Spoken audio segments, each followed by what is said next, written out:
Hello and welcome to another episode of Phishing for Answers.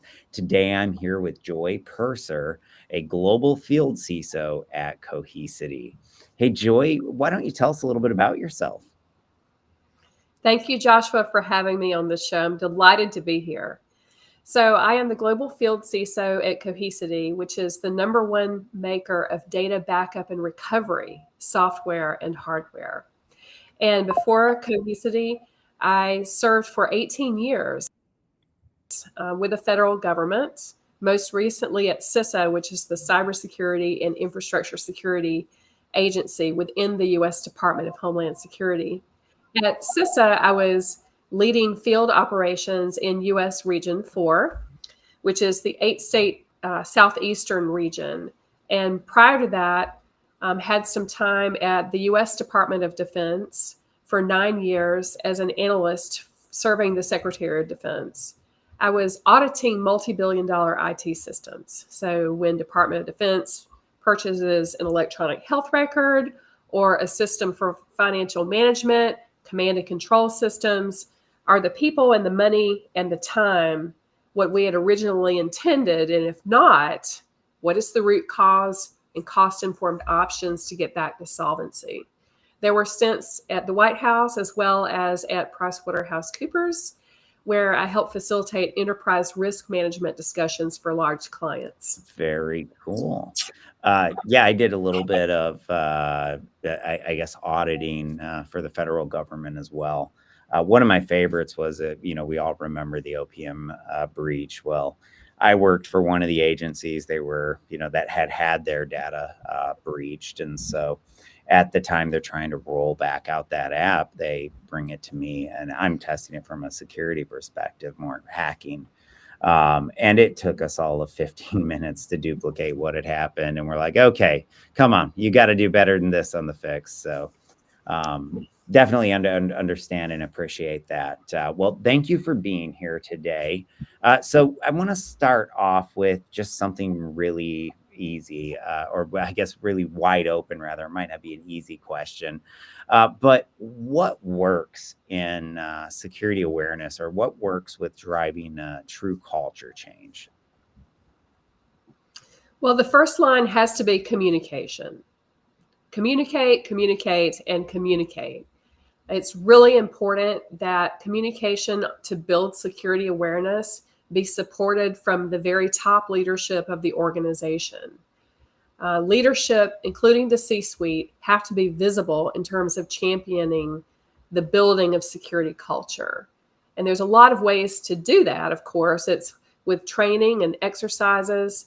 It's with lots of awareness incentivizing. We talked earlier about carrot and stick models. So through training, but also incentivizing getting security credentials, for example, is another way to really help the field force feel encouraged to lean forward into greater security awareness and proficiency.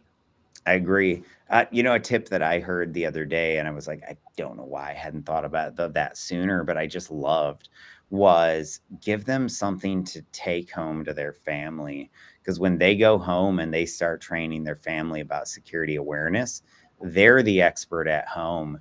And it just sort of shifts that mentality. And I thought, wow, that's genius. I love it. So the opposite of that question, what doesn't work? What have you found to be ineffective in driving that culture change? I would say in general, poor morale of the organization, because poor morale results in disengaged teams. And when teams are disengaged, they're not proactively looking for anomalies in the environment or indicators of compromise.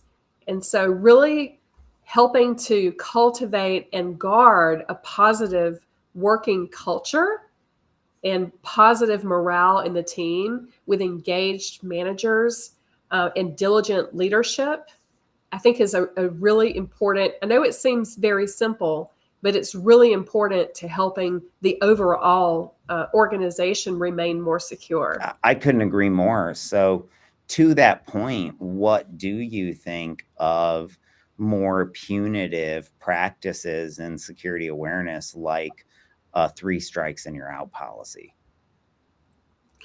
That's really tough. Um, I do think that there need to be consequences for lapses in security. And, we talk about um, malicious insiders, but an insider threat can also be an accidental, Most of them are someone accidental, by to that regard. Yeah. Go ahead, continue.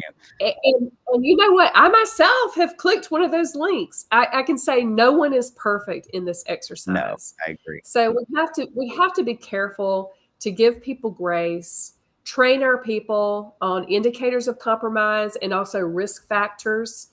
And I know when I worked at DoD, there was an annual training on what are indicators that someone might be a malicious insider, for Yeah. example. What are one of these items alone may not be an indication, but if there are two or three of these circumstances, then perhaps that person is more vulnerable to or at risk to being an insider threat, for example.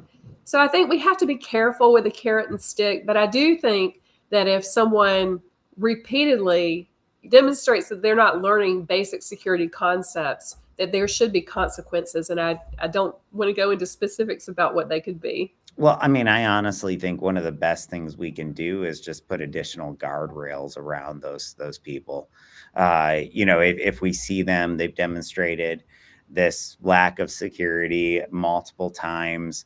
So, it makes sense to, maybe limit their access, put them on a more, I don't know, isolated VLAN that has less access to less critical resources within the organization. So I think there's things that we can do to even help mitigate it from there. But I agree, there is no black and white there. I do like to normally ask the question and make it very black and white. And I'll do the same for you. If you could only choose one and you had to move forward with only the carrot or only the stick, which would you choose and why?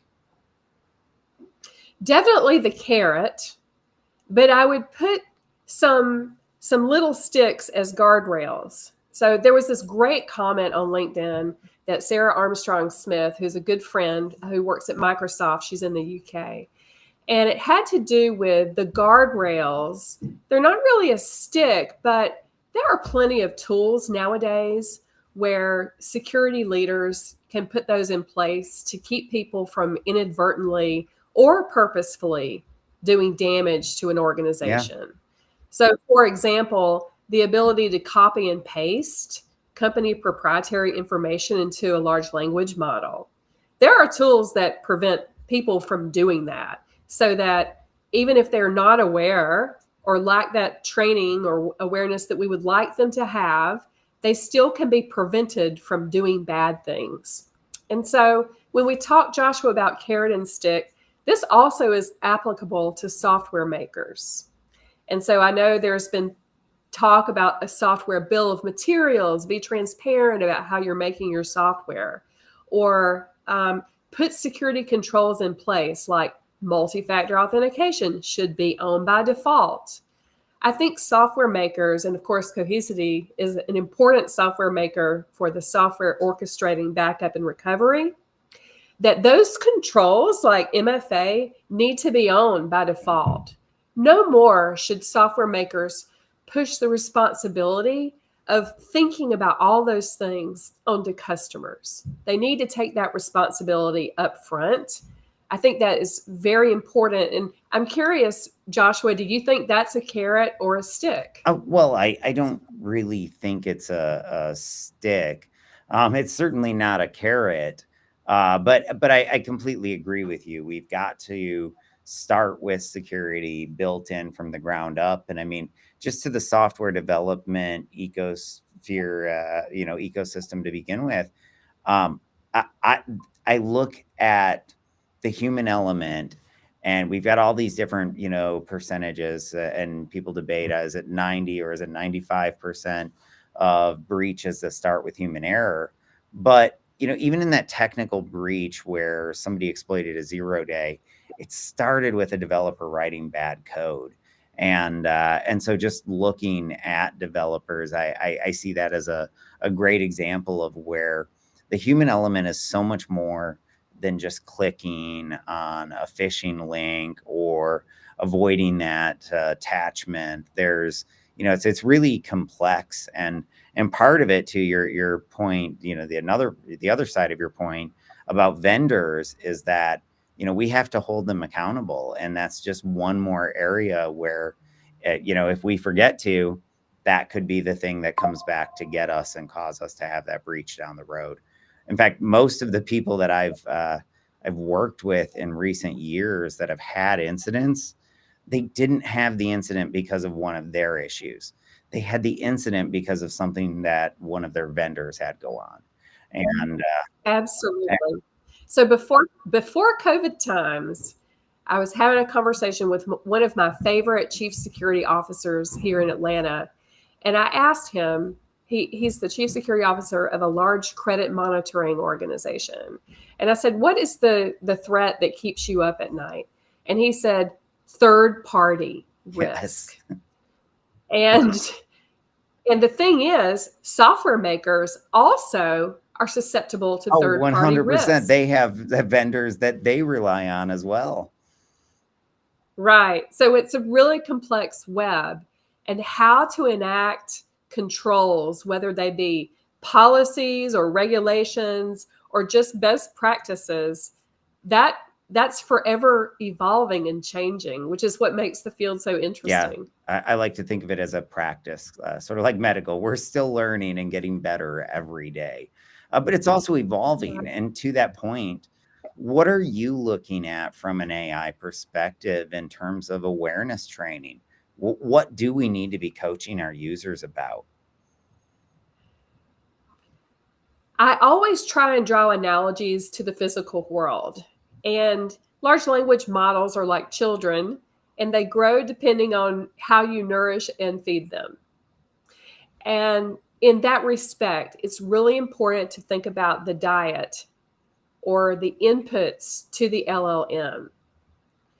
And we mentioned this earlier, Joshua, but that can be manipulated and exploited. Can And there's even a whole set of engineering now on engineering prompts for LLMs and how smarter prompts or better language results in a better output and also learning of the model.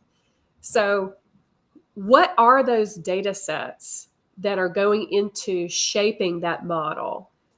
What is the algorithm that the model is being trained on, and how do we understand what is the bias of that algorithm, because that's really the crux of the matter is the data inputs and the algorithm bias of, in other words, what does the model think is important or define as a good quality yeah. input?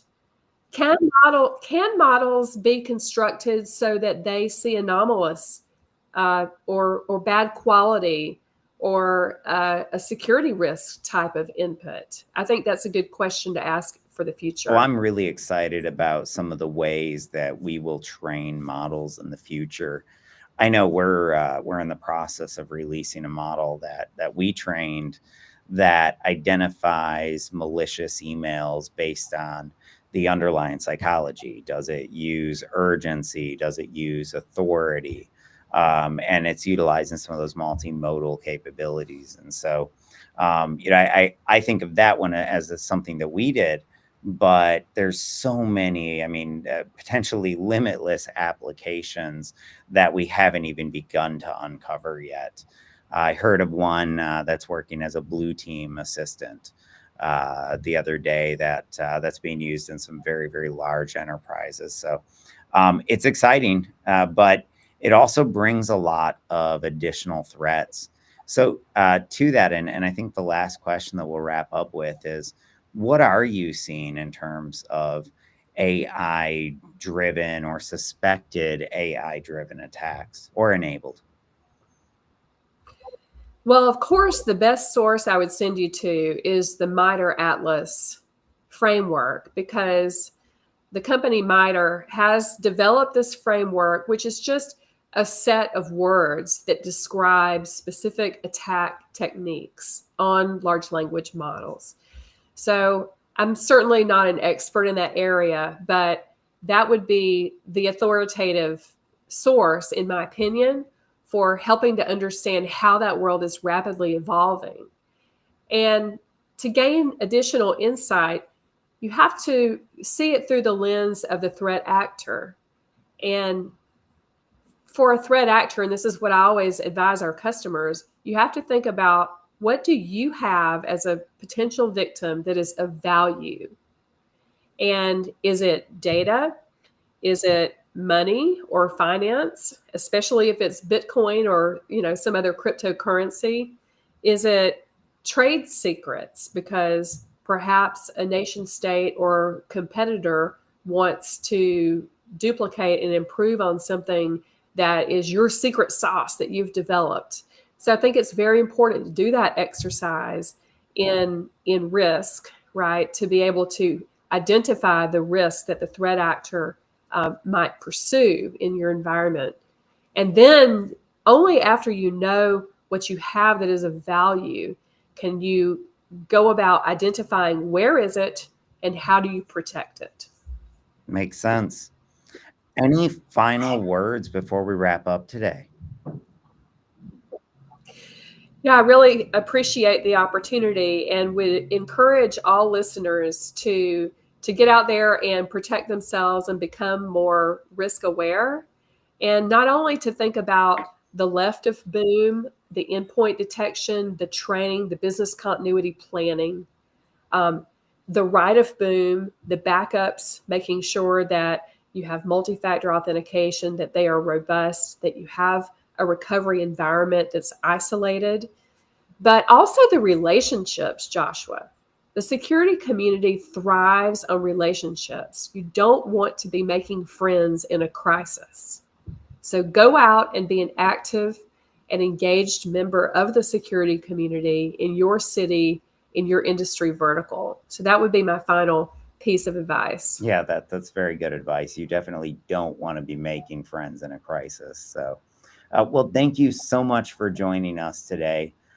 For everyone joining remotely, thank you, and we'll see you again tomorrow. Thanks.